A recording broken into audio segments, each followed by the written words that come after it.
Jesus knew that the Separatists had heard he was making and submerging more students than John. And yet Jesus himself was definitely not submerging people, but his students were. So since Jesus knew what the Separatists had heard, he left Judea and went off again into Galilee, but he had to go through Samaria. So he went to a city of Samaria called Sychar, near the parcel of land that Jacob gave to his son Joseph. Jacob's spring was there. Jesus was tired from the long walk. So this is how it was that he was seated at the spring. It was around noon. A woman from Samaria came to draw out water. "Give me a drink," Jesus said to her. You see, his students had gone off into the city to buy lunch. "How is it that you, who are Jewish," the Samaritan woman said, "is asking for a drink from me, a Samaritan woman?" You see, Jewish people don't associate with Samaritans. "If you knew God's free handout," Jesus answered, "and who is saying to you, 'Give me a drink,' you would ask him, and he would give you living water." "Master," the woman told him, "you don't even have anything to get water out with, and the well is deep. So where are you getting the living water from? You aren't greater than our father Jacob, who gave us this well, are you? He, his sons, and his livestock drank from this well. Everyone who drinks from this water will be thirsty again," answered Jesus. "But whoever drinks the water that I will give him won't in any way be thirsty for the span of time. But the water that I will give him will become a spring of water in him, gushing out into life that spans all time." "Master," said the woman, "give me this water so that I won't be thirsty or come out here to get water." "Go home," he told her. "Holler for your husband and come here." "I don't have a husband," answered the woman. "I don't have a husband" is a nice answer, Jesus told her. "You see, you have had 5 husbands, and who you have now is not your husband. This that you have stated is true." "Master," said the woman, "I see that you are a preacher. Our fathers bowed down to God in this mountain, and you all say that the place where everyone must bow down is in Greater Jerusalem." "Trust me, ma'am," Jesus told her, "because an hour is coming when you all won't bow down to the Father in this mountain or in Greater Jerusalem. You bow down to what you have not seen in the Old Testament. We bow down to what we have seen because the rescue plan is from the Jewish people.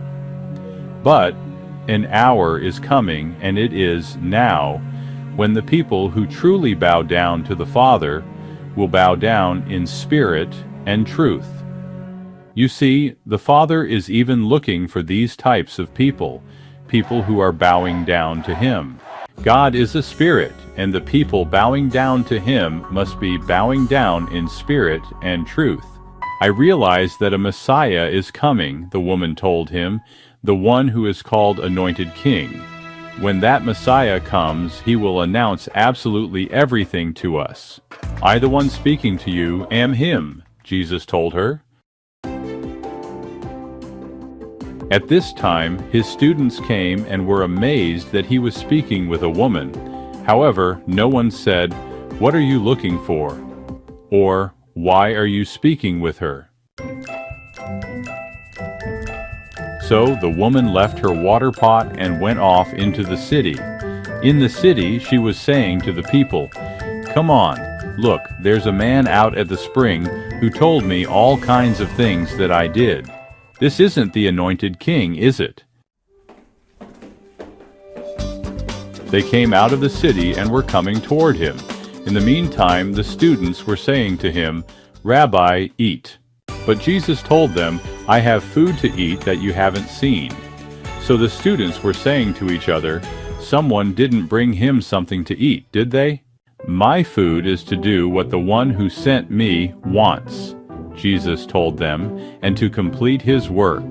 Don't you say that there is yet a 4-month waiting period, and then the harvest comes. Look, I tell you, open your eyes and look at the rural areas, because they are already white for harvest. The person harvesting receives pay and gathers fruit for life that spans all time, so that the person who planted the seed may be happy at the same time with the person who harvested it. You see, the saying, "One person plants and another harvests," is true in this situation. I sent you out on a mission to be harvesting what you haven't labored for. Others have labored, and you have come into their labor.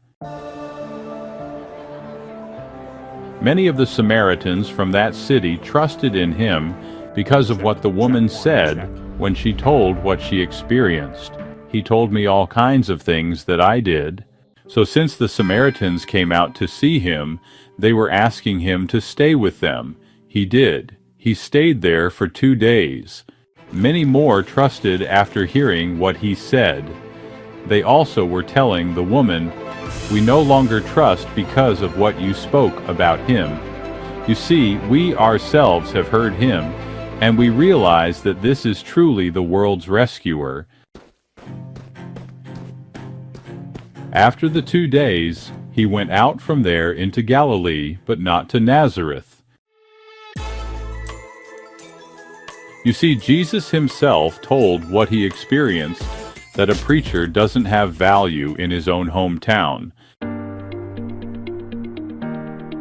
So when he went into Galilee, the Galileans accepted him, because they had seen all the things that he did in greater Jerusalem during the festival.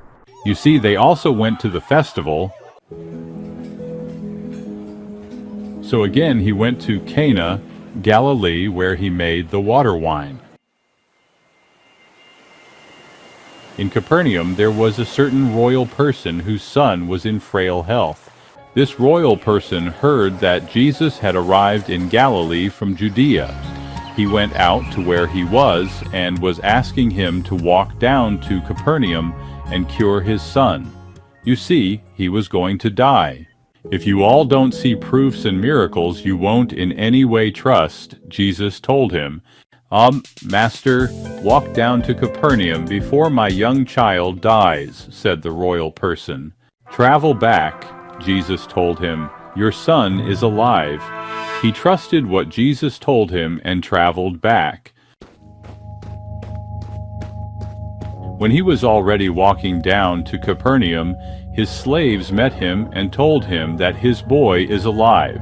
So he inquired directly from them what hour of the day he got better. His fever left yesterday in the first hour of the afternoon, they told him. The father knew that it was in that hour that Jesus told him, "Your son is alive." He and his whole house trusted. This was the second proof that Jesus performed as he went again from Judea into Galilee.